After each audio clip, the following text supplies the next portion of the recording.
जैसे कि बाइबल में लिखा है, विश्वास के साथ की गई प्रार्थना से रोगी निरोग होते हैं और प्रभु उसे उठाकर खड़ा कर देता है। इस वचन के द्वारा परमेश्वर ने इस बहन को चंगाई दी। सारण जैमसी, मेरा नाम प्रियंका है। मैं मेरे मम्मा ने, इन्हों का नाम हरमनप्रीत कौर है। असी सुल्तानपुर जिला कपूरथला के रहने वाले हैं। तो अज मैं अपने जीवन की बहुत वड्डी गवाही देन जा रही हाँ। दसंबर 2021 जो मैनू फीवर होना शुरू होया तो लागे तो डॉक्टर को मैडिसिन लई, उहदे कोलों ज़्यादा फर्क नहीं पिया। फीवर मतलब मैनू डे वधन लग पिया। उहदे नाल मेरी मतलब काफ़ी कमज़ोरी आ गई बॉडी दे विच। मैनू बेटी मेरी दी हालत काफ़ी ज़्यादा खराब होंदी जांदी सी। असी पिंड लागे लागे जिद्दां शहरां विचों काफ़ी डॉक्टर बदले ते नॉर्मल बुखार दी दवाई, बीपी वगैरह दी दवाई लैंदे रहे। फिर एक दिन मैं जॉब ते सी अकैडमी, मैनू ईवनिंग टाइम ग्रीन कलर दी वॉमिटिंग हुई। ਉਹ ਫਿਰ ਮੇਰੀ ਹਾਲਤ ਨਹੀਂ ਸੀ ਉੱਥੇ ਮਤਲਬ ਸਟੇ ਕਰਨ ਦੀ। ਤਾਂ ਫਿਰ ਮੈਂ ਘਰੇ ਮੰਮਾ ਨੂੰ ਫੋਨ ਕੀਤਾ ਕਿ ਮੈਨੂੰ ਤੁਸੀਂ ਹੁਣੇ ਲੈ ਕੇ ਜਾਓ, ਮੇਰੀ ਹਾਲਤ ਨਹੀਂ ਹੈਗੀ ਘਰ ਆਉਣ ਦੀ ਖੁਦ। ਤੇ ਫਿਰ ਮੰਮਾ ਨੇ ਮਤਲਬ ਛੋਟੇ ਨੂੰ ਕਿਹਾ ਕਿ ਤੂੰ ਲੈ ਕੇ ਆ ਜਾ ਕੇ। ਤੇ ਫਿਰ ਛੋਟਾ ਮੈਨੂੰ ਲੈ ਕੇ ਗਿਆ। ਘਰੇ ਵੀ ਜਾ ਕੇ ਮੈਨੂੰ ਵੋਮਿਟਿੰਗ ਹੋਈ ਜਾਂਦੀ ਵੀ ਸੀ। ਫਿਰ ਮੇਰੇ ਮੰਮਾ ਤੇ ਮੇਰਾ ਬ੍ਰਦਰ ਮੈਨੂੰ ਦੋਨੋਂ ਹਸਪੀਟਲ ਲੈ ਕੇ ਗਏ, ਟਿੱਬਾ ਹਸਪੀਟਲ। ਉੱਥੇ ਮੈਨੂੰ ਐਡਮਿਟ ਜਦੋਂ ਕੀਤਾ ਗਿਆ, ਡਾਕਟਰ ਨੇ ਐਮਰਜੈਂਸੀ ਵਿੱਚ ਮੈਨੂੰ ਰੱਖਿਆ। ਤੇ ਉਹਨਾਂ ਨੇ ਜਦੋਂ ਮੈਨੂੰ ਚੈੱਕ ਕੀਤਾ, ਮੇਰੀ ਪਲਸ ਬਿਲਕੁਲ ਡਾਊਨ ਹੋ ਗਈ ਸੀ, ਮੇਰੀ ਧੜਕਣ ਵੱਧ ਗਈ ਸੀ, ਬੀਪੀ ਬਿਲਕੁਲ ਲੋ ਹੋ ਗਿਆ ਸੀਗਾ ਤੇ ਫੀਵਰ ਵੀ 103 ਸੀਗਾ। ਉਹਨਾਂ ਨੇ ਡ੍ਰਿਪ ਲਗਾਈ ਸੇਮ ਟਾਈਮ। ਉਸ ਹਸਪੀਟਲ ਵਿੱਚ ਮੈਂ 6 ਦਿਨ ਐਡਮਿਟ ਰਹੀ। 6 दिन हो गए सी मेरी बेटी ਨੂੰ ਹਸਪੀਟਲ 'ਚ ਤੇ ਇਹਨੂੰ ਬੁਖਾਰ ਇਹਦਾ ਉਤਰ ਨਹੀਂ ਸੀ ਰਿਹਾ। ਡਾਕਟਰਾਂ ਨੇ ਟੈਸਟ ਕੀਤੇ, ਰਿਪੋਰਟਾਂ ਜੋ ਵੀ ਸੀਗਾ ਸਾਰਾ ਕੁਝ ਕੀਤਾ, ਪਰ ਉਹਨਾਂ ਨੂੰ ਕੁਝ ਵੀ ਪਤਾ ਨਹੀਂ ਸੀ ਲੱਗ ਰਿਹਾ ਕਿ ਇਹਨੂੰ ਕੀ ਪ੍ਰੋਬਲਮ ਆ। ਫਿਰ ਸਾਨੂੰ ਟਿੱਬੇ ਵਾਲੇ ਡਾਕਟਰਾਂ ਨੇ ਸੁਲਤਾਨਪੁਰ ਹਸਪੀਟਲ ਰੈਫਰ ਕਰ ਦਿੱਤਾ। ਉੱਥੇ ਜਦ ਅਸੀਂ ਗਏ, ਬੇਟੀ ਦੀ ਹਾਲਤ ਬਹੁਤ ਜ਼ਿਆਦਾ ਖਰਾਬ ਸੀਗੀ। ਉਹਨਾਂ ਨੇ ਜਾਂਦੇ ਐਮਰਜੈਂਸੀ 'ਚ ਬੇਟੀ ਨੂੰ ਲਿਆ। ਫਿਰ ਇਹਨੂੰ ਉੱਥੇ ਅੰਦਰ ਜਦੋਂ ਲਟਾਇਆ, ਉਹਨਾਂ ਨੇ ਡ੍ਰਿਪ ਵਗੈਰਾ ਸ਼ੁਰੂ ਕਰ ਦਿੱਤੀ। ਫਿਰ ਡਾਕਟਰ ਨੇ ਕਿਹਾ ਕਿ ਇਹਦੀ ਛਾਤੀ ਦਾ ਇੱਕ ਐਕਸਰਾ ਕਰਵਾਓ। ਤੇ ਅਸੀਂ ਫਿਰ ਨਾ ਐਕਸਰਾ ਕਰਵਾਇਆ ਇਹਦਾ। ਜਦ ਐਕਸਰਾ ਕਰਵਾਇਆ ਤੇ ਐਕਸਰਾ ਫਿਰ ਡਾਕਟਰ ਨੂੰ ਸਾਰੀਆਂ ਰਿਪੋਰਟਾਂ ਡਾਕਟਰ ਨੇ ਦੇਖੀਆਂ ਤੇ ਐਕਸਰਾ ਵੀ ਦੇਖਿਆ। ਤੇ ਉਹਨਾਂ ਨੇ ਕਿਹਾ ਕਿ ਇਹਦੇ ਦੋਨੋਂ ਫੇਫੜੇ ਡੈਮੇਜ ਹੋ ਚੁੱਕੇ ਆ ਤੇ ਇਹਨਾਂ ਨੂੰ ਟੀਵੀ ਦਾ ਰੋਗ ਹੱਡੀਆਂ ਦੇ ਵਿੱਚ ਹੋ ਚੁੱਕਿਆ ਆ। ਡਾਕਟਰ ਨੇ ਕਿਹਾ ਸੀ ਕਿ ਇਸੇ ਰੋਗ ਦਾ ਕਰਕੇ ਇਹਦੀਆਂ ਹੱਡੀਆਂ ਜਿਹੜੀਆਂ ਉਹ ਜਾਮ ਹੁੰਦੀਆਂ ਜਾ ਰਹੀਆਂ ਆ ਤੇ ਇਹਦਾ ਬੁਖਾਰ ਨਹੀਂ ਟੁੱਟ ਰਿਹਾ ਤੇ ਇਹਦੇ ਸਰੀਰ ਦੇ ਵਿੱਚ ਕਮਜ਼ੋਰੀ ਆ ਰਹੀ ਆ। ਇਸੇ ਕਰਕੇ ਇਹਦਾ ਸਰੀਰ ਜਿਹੜਾ ਸਾਰਾ ਜਕੜਿਆ ਆ, ਹੱਡੀਆਂ ਜਾਮ ਹੋ ਚੁੱਕੀਆਂ ਆ ਇਹਦੀਆਂ ਤੇ ਇਸੇ ਕਾਰਨ ਇਹ ਠੀਕ ਨਹੀਂ ਹੋ ਰਹੀ। ਜਦੋਂ ਡਾਕਟਰ ਨੇ ਦੱਸਿਆ ਕਿ ਮੇਰੀ ਬੇਟੀ ਨੂੰ ਹੱਡੀਆਂ ਦੇ ਟੀਵੀ ਦਾ ਰੋਗ ਹੋ ਗਿਆ ਤੇ ਮੈਂ ਇੱਕਦਮ ਇੰਨਾ ਕੁ ਜ਼ਿਆਦਾ ਜਿੱਦਾਂ ਅੰਦਰੋਂ ਟੁੱਟ ਗਈ। ਫਿਰ ਮੈਂ ਡਾਕਟਰਾਂ ਦੇ ਮੂਹਰੇ ਹੱਥ ਜੋੜੇ। ਮੈਂ ਕਿਹਾ ਮੇਰੀ ਬੇਟੀ ਨੂੰ ਬਿਲਕੁਲ ਨਾ ਤੁਸੀਂ ਕੁਛ ਵੀ ਅੰਦਰ ਜਾ ਕੇ ਦੱਸਿਓ। ਦੂਸਰੇ ਹਸਪੀਟਲ ਵਿੱਚ ਵੀ ਮੇਰੀ ਸੇਮ ਹੀ ਸੀ ਹਾਲਤ। ਮੇਰੀ ਹੱਡੀਆਂ 'ਚ ਪੇਨ ਟੱਚ ਵੀ ਨਹੀਂ ਸੀ ਹੁੰਦਾ ਬੋਡੀ 'ਤੇ, ਬਹੁਤ ਜ਼ਿਆਦਾ ਪੇਨ ਕਰਦੀ ਸੀ। ਨਾ ਮੇਰੇ ਕੋਲ ਚੱਲ ਫਿਰ ਹੁੰਦਾ ਸੀ, ਸਾਹ ਮੇਰਾ ਰੁਕਦਾ ਹੁੰਦਾ ਸੀਗਾ, ਇੰਨਾ ਜ਼ਿਆਦਾ ਸਾਹ ਰੁਕਦਾ ਸੀਗਾ, ਮਤਲਬ ਪ੍ਰੋਪਰ ਸਾਹ ਨਹੀਂ ਸੀ ਲੈ ਹੋ ਰਿਹਾ ਮੇਰੇ ਕੋਲੋਂ। ਮੈਂ ਪੂਰੀ ਤਰ੍ਹਾਂ ਬੈੱਡ 'ਤੇ ਸੀ। ਮੇਰਾ ਮੰਮਾ ਹੁਣਾਂ 'ਤੇ ਡਿਪੈਂਡ ਸੀ। ਜਦੋਂ ਵੀ ਮੈਂ ਵਾਸ਼ਰੂਮ, ਲੈਟਰਿੰਗ ਜਾਂ ਕਿਤੇ ਨਹਾਉਣ ਵਗੈਰਾ ਜਾਣਾ ਹੁੰਦਾ ਸੀ, ਮੰਮਾ ਹੀ ਕਰਦੇ ਹੁੰਦੇ ਸੀ, ਲੈ ਕੇ ਜਾਂਦੇ ਹੁੰਦੇ ਸੀ, ਜਾਂ ਵੀਲ ਚੇਅਰ 'ਤੇ ਜਾਂ ਸਹਾਰੇ ਦੇ ਨਾਲ ਸੀ। ਤੇ ਮੰਮਾ ਹੀ ਨਵਾਉਂਦੇ ਹੁੰਦੇ ਸੀਗੇ, ਕੱਪੜੇ ਵਗੈਰਾ ਸਭ ਮੰਮਾ ਹੀ ਚੇਂਜ ਕਰਦੇ ਹੁੰਦੇ ਸੀਗੇ। ਅਸੀਂ ਆਪਣੀ ਬੇਟੀ ਦੇ ਬਹੁਤ ਸਾਰੇ ਡਾਕਟਰਾਂ ਕੋਲੋਂ ਇਲਾਜ ਕਰਵਾ ਚੁੱਕੇ ਸੀ ਤੇ ਮਤਲਬ ਕਿ ਇਹਦੀ ਹਾਲਤ ਸੁਧਰ ਨਹੀਂ ਸੀ ਰਹੀ। ਸਾਨੂੰ ਜਿੱਦਾਂ ਇਹਦੀ ਹਾਲਤ ਇੰਨੀ ਕੁ ਜ਼ਿਆਦਾ ਖਰਾਬ ਸੀ ਕਿ ਸਾਨੂੰ ਡਰ ਲੱਗਦਾ ਸੀ ਕਿ ਪਤਾ ਨਹੀਂ ਸਾਡੇ ਨਾਲ ਕੀ ਬਣ ਜਾਣਾ ਆ। ਮੇਰੇ ਹਸਬੈਂਡ ਤੇ ਅਸੀਂ ਬਹੁਤ ਚਿੰਤਾ 'ਚ ਸੀ। ਮੇਰਾ ਬੇਟਾ ਵੀ ਬਹੁਤ ਜ਼ਿਆਦਾ ਚਿੰਤਾ 'ਚ ਸੀ। ਅਸੀਂ ਇੰਨਾ ਕੁ ਜ਼ਿਆਦਾ ਪਰੇਸ਼ਾਨ ਸੀ। ਜਦ ਬੇਟੀ ਦੀ ਹਾਲਤ ਦੇਖਦੇ ਸੀ ਤੇ ਅਸੀਂ ਤਿੰਨੋਂ ਹੀ ਰੋਣ ਲੱਗ ਪੈਂਦੇ ਸੀ ਕਿ ਪਤਾ ਨਹੀਂ ਸਾਡੇ ਨਾਲ ਕਦੋਂ ਕੀ ਬਣ ਜਾਣਾ ਆ। ਮੇਰੀ ਬੇਟੀ ਦੀ ਕੋਈ ਵੀ ਬਚਣ ਦੀ ਆਸ ਨਹੀਂ ਸੀ, ਪਰ ਫਿਰ ਵੀ ਸਾਡਾ ਭਰੋਸਾ ਪਰਮੇਸ਼ਰ 'ਤੇ ਟਿਕਿਆ ਹੋਇਆ ਸੀ ਕਿਉਂਕਿ ਅਸੀਂ ਖਾਂਬਰਾ ਚਰਚ ਨਾਲ ਜੁੜੇ ਹੋਏ ਸੀ। ਅਸੀਂ ਬਹੁਤ ਸਾਰੀਆਂ ਗਵਾਹੀਆਂ ਦੇਖੀਆਂ ਸੀ ਕਿ ਕਿਸ ਤਰ੍ਹਾਂ ਪਰਮੇਸ਼ਰ ਨੇ ਲੋਕਾਂ ਨੂੰ ਬਹੁਤ ਸਾਰੀਆਂ ਭਿਆਨਕ ਬਿਮਾਰੀਆਂ ਤੋਂ ਆਜ਼ਾਦ ਕੀਤਾ। ਫਿਰ ਸਾਡਾ ਵਿਸ਼ਵਾਸ ਸੀ ਕਿ ਪਰਮੇਸ਼ਰ ਇਹਨਾਂ ਲੋਕਾਂ ਨੂੰ ਚੰਗਿਆ ਕਰ ਸਕਦਾ ਤੇ ਮੇਰੀ ਬੇਟੀ ਨੂੰ ਵੀ ਚੰਗਿਆ ਕਰ ਸਕਦਾ ਆ। फिर मेरी फैमिली ने NM हॉस्पिटल प्रेयर लाइन जी मिलते मेरी प्रेयर रिक्वेस्ट पाई। ਉਸ ਦੇ ਵਿੱਚ ਪਰਮੇਸ਼ਵਰ ਦੇ ਦਾਸ ਜ਼ੂਮ ਐਪ ਰਾਹੀਂ ਬਿਮਾਰਾਂ ਲਈ ਪ੍ਰੇਅਰ ਕਰਦੇ ਆ। ਫਿਰ 8 ਮਈ 2022 ਨੂੰ ਪਰਮੇਸ਼ਵਰ ਦੇ ਦਾਸ ਨੇ ਮੇਰੇ ਤੇ ਜ਼ੂਮ ਐਪ ਰਾਹੀਂ ਲੇ हैंड प्रेयर की। जब आप पे प्रेयर हो रही है, जो नहीं कर सकते उसे धीरे धीरे करना शुरू करो, आप करने पाएंगे। एक एक जन तेरे नाम में हील हो, be healed in Jesus name. उस प्रेयर तो बाद मेरी रिकवरी होनी शुरू हो गई। मैं नॉर्मल साह लैन लग पई, मैं चलन फिरन लग पई। तो फिर मैनू अगले दिन ही डॉक्टर्स ने डिस्चार्ज दिता। मैं खान पीना भी स्टार्ट कर दिता अपना। 2-3 दिन बाद मैं जॉब ते भी जाना शुरू कर दिता सी। मैनू कोई भी साह लैन च कोई दिक्कत नहीं सी, कोई मैनू खांसी नहीं सी। उस दिन तो बाद ना मेरी बॉडी विच कोई वीकनेस है, ना मेरियां हड्डियां पेन करदियां है, ना मैनू मतलब साह लैन च कोई प्रॉब्लम आंदी आ, ना मेरे फेफड़ियां विच कोई प्रॉब्लम आ। सारा कुछ बिल्कुल नॉर्मल है। ना ही मैनू हुण बुखार है, ना ही मेरी हड्डियां विच टीबी दा रोग है। मैं हुण पूरी तरह आज़ाद हाँ। ਜਿਹੜੇ ਲੋਕ ਬਿਮਾਰ ਹੈ ਜਾਂ ਹਸਪੀਟਲ ਵਿੱਚ ਨੇ, ਮੈਂ ਉਹਨਾਂ ਨੂੰ ਇਹੀ ਮੈਸੇਜ ਦੇਣਾ ਚਾਹੁੰਦੀ ਹਾਂ ਕਿ ਤੁਸੀਂ ਆਪਣਾ ਜੀਵਨ ਪਰਮੇਸ਼ਵਰ ਨੂੰ ਦਿਓ। ਉਹ ਸਭ ਕੁਝ ਕਰਨ ਦੀ ਸਾਮਰਥ ਰੱਖਦਾ ਹੈ। ਜਿਸ ਤਰ੍ਹਾਂ ਉਹਨੇ ਮੈਨੂੰ ਮੇਰੀ ਬਿਮਾਰੀ ਦੀ ਹਾਲਤ 'ਚੋਂ ਚੰਗਾ ਕੀਤਾ ਹੈ, ਉਹ ਤੁਹਾਨੂੰ ਵੀ ਚੰਗਾ ਕਰਨ ਦੀ ਸਾਮਰਥ ਰੱਖਦਾ ਹੈ। ਇਸ ਵੱਡੀ ਚੰਗਿਆਈ ਲਈ ਅਸੀਂ ਪਰਮੇਸ਼ਵਰ ਦਾ ਬਹੁਤ ਧੰਨਵਾਦ ਕਰਦੇ ਹਾਂ ਤੇ ਪਰਮੇਸ਼ਵਰ ਦੇ ਦਾਸ ਦਾ ਵੀ ਧੰਨਵਾਦ ਕਰਦੇ ਹਾਂ। ਸਾਰਿਆਂ ਨੂੰ ਜੈ ਮਸੀਹ ਦੀ।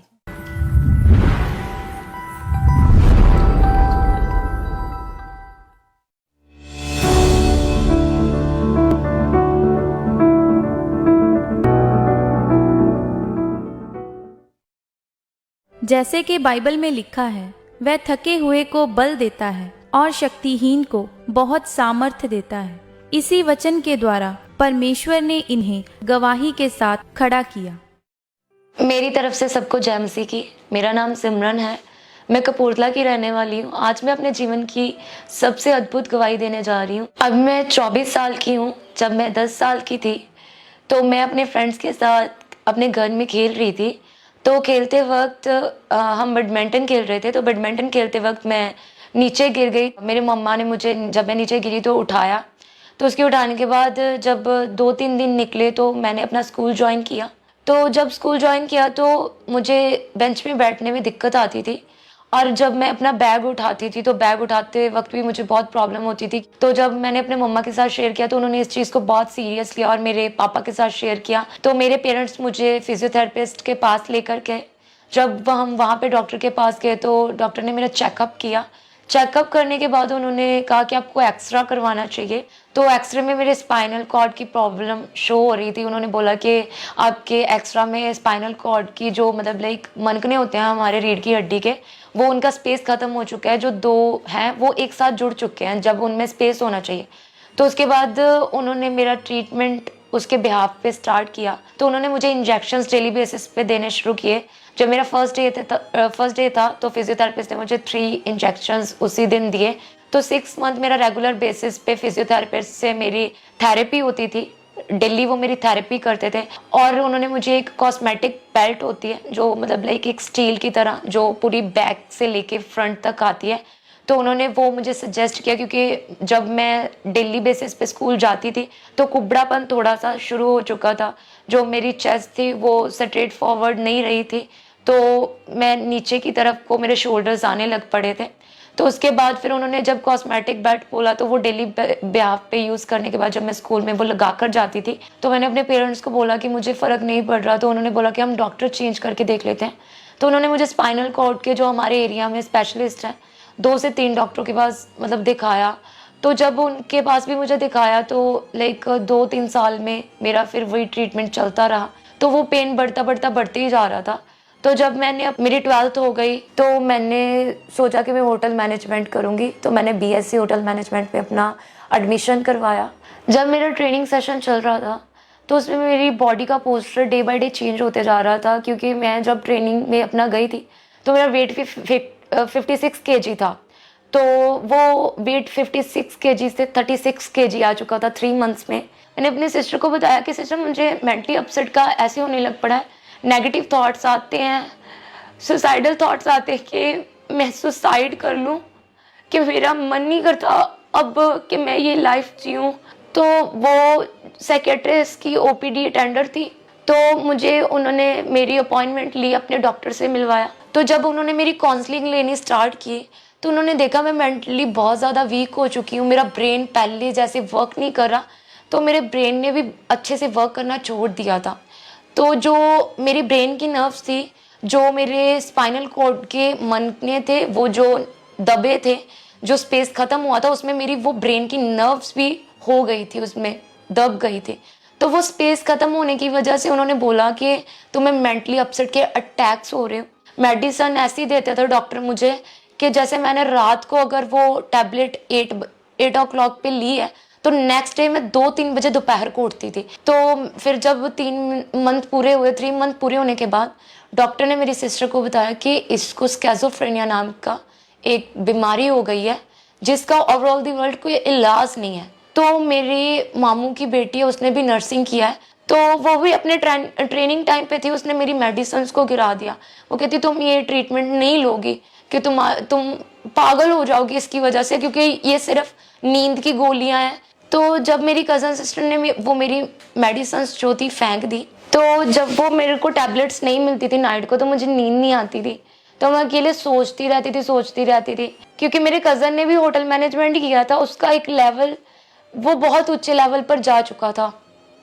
तो ऊंचे लेवल की जाने की वजह से मैं खुद को उसके साथ कंपेयर करने लग पड़ी थी, क्योंकि जब मेरे छोटे मम्मा हमारे घर पे आते थे तो वो मेरे मम्मा को कहते थे कि इसने ग्रेजुएशन भी कर लिया, पोस्ट ग्रेजुएशन भी कर लिया, हमारी तरफ देखो कि हमने तो सिर्फ अपने बेटे को ग्रेजुएशन करवाया था, उसने जॉब में इतना हायर लेवल ले लिया है कि वो गुड़गांव में जॉब कर रहा है, वो चंडीगढ़ में जॉब कर रहा है, उसका सैलरी पैकेज इतना अच्छा हो गया है, तो अगर इसको कुछ करना ही नहीं था तो आपने मतलब इसको क्यों पढ़ाया, इसकी शादी कर दो, ये वो ऐसे वैसे वो काफ़ी कुछ बोलते थे। तो वो सुन के जैसे वो मेरे मम्मा को बोलते थे तो मेरे मम्मा रोने लग पड़ते थे उस वक्त पे, उनके पास कोई जवाब नहीं होता था।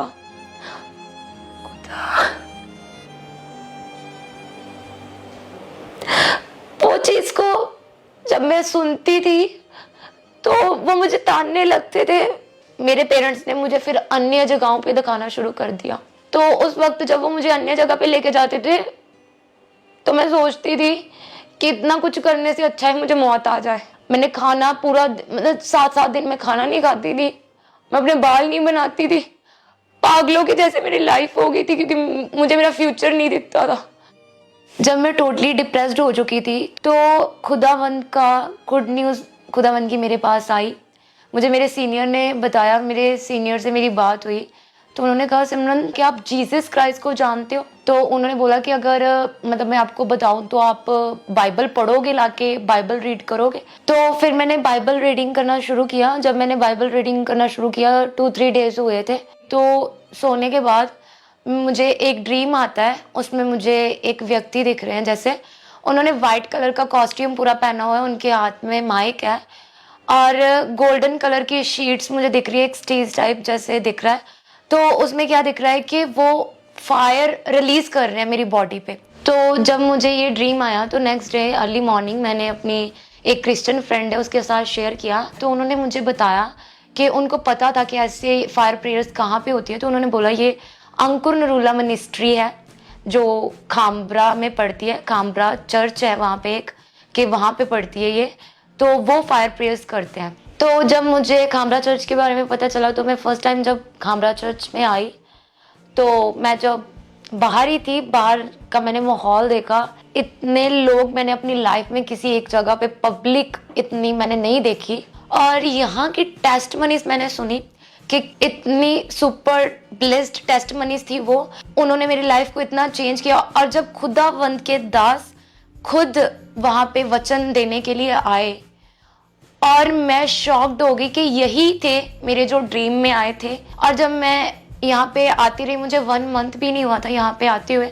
7 अप्रैल को 2023 में जब मैं मीटिंग को अटेंड कर रही थी तो जब खुदावंद के दास पुलपट पे आए तो वो फायर प्रेयर कर रहे थे और उन्होंने बोला कि जो बीमार है, जहाँ जहाँ पे उनको बीमारियां वो वहाँ पे अपना हाथ रखें। जीसस ने कहा सब कुछ पूरा हुआ, उसने हमें अधिकार दिए हैं, उन अधिकारों का प्रयोग करना होगा। बीमारी वाली जगह पे हाथ रखना होगा, दुष्ट आत्मा को बोलना होगा आउट मेरी बॉडी से, सिस्टम से, ब्लड से, हड्डियों से, बोन से, माइंड से, ब्रेन से, फाइनेंस से, कैरियर से, जीवन से, फैमिली से कमेंट करें। तो मैंने वो वर्ड रिसीव करके खुद को टच जब किया तो मुझे पवित्र आत्मा ने छुआ और मुझे ऐसा लगा कि मेरी बॉडी में कुछ हुआ है। और वो जो इतनी गर्माहट थी, तो मैंने जब देखा, अपनी नेक को हिलाया, अपने शोल्डर्स को देखा कि ये तो बिल्कुल सही प्लेस पे जा चुके हैं, कोई पेन नहीं है, कोई कुछ नहीं है। जैसे मैंने अपने आप को चेक किया तो मैं बिल्कुल हील हो चुकी थी और मैं आगे गई अपनी टेस्ट मनी देने। तो खुदावंद की दासी ने मेरी टेस्ट मनी दी। 14 साल से लगातार रीढ़ की हड्डी में दिक्कत थी और स्पेशल डॉक्टर ने डिजाइन करके बेल्ट इनके लिए बनाई थी, लेकिन आज विश्वास के साथ प्रभु के घर में आए, परमेश्वर ने छुआ और आराम आया और शिफा दी है। ओह, लेके आओ। खुदावन जब ऐसे लोगों को देखता था वो तरस से भरता था। अपने हाथों को उठाओ, आपके लव्ड वंस, रिश्तेदार, परिवार वाले आज हीलिंग को रिसीव करें आप। अच्छा, ये भी ऐसी, ये बेल्ट थोड़ी है, अरे ये भी शिकंजा टाइप है कुछ। Jesus Christ, thank you Lord. मैनू बड़ा अपने नाल बिठाया, गीत तेरे गावांगे, तेरे पीछे आवांगे। Hallelujah hallelujah. तो उसके बाद जब मैं घर गई तो मैं बहुत एक्साइटेड थी, बहुत खुश थी। कोई डिप्रेशन नहीं था, कोई स्ट्रेस नहीं था, कोई पेन नहीं था। उस दिन से लेकर आज तक मैं खुदावंद के अनुग्रह से बिल्कुल फ्री हो चुकी हूँ, बिल्कुल डिलीवर हो चुकी हूँ, मैं बिल्कुल हील्ड हो चुकी हूँ। और उस दिन के बाद ना मैंने आज तक कोई पेन किलर लिया है, ना मुझे कोई इंजेक्शन लगा है, ना मैं किसी डॉक्टर के पास गई हूँ। मैं सबको यही मैसेज देना चाहती हूँ कि आप एक जीवित चर्च का हिस्सा बने, आप जीसस क्राइस्ट को जाने, आप जाने कि वो डॉक्टरों के डॉक्टर, वैद्यों के वैद्य और हकीमों के हकीम है। और मेरा फेद है कि जैसे वो मुझे चंगा करने की समर्थ रखता है, क्योंकि उसके कलाम में लिखा है कि उसके कोड़े खाने से हम चंगे हो चुके हैं, उसने हमारी शर्मिंदगियों को दूर कर दिया है, वैसे आप भी चंगे हो जाएंगे।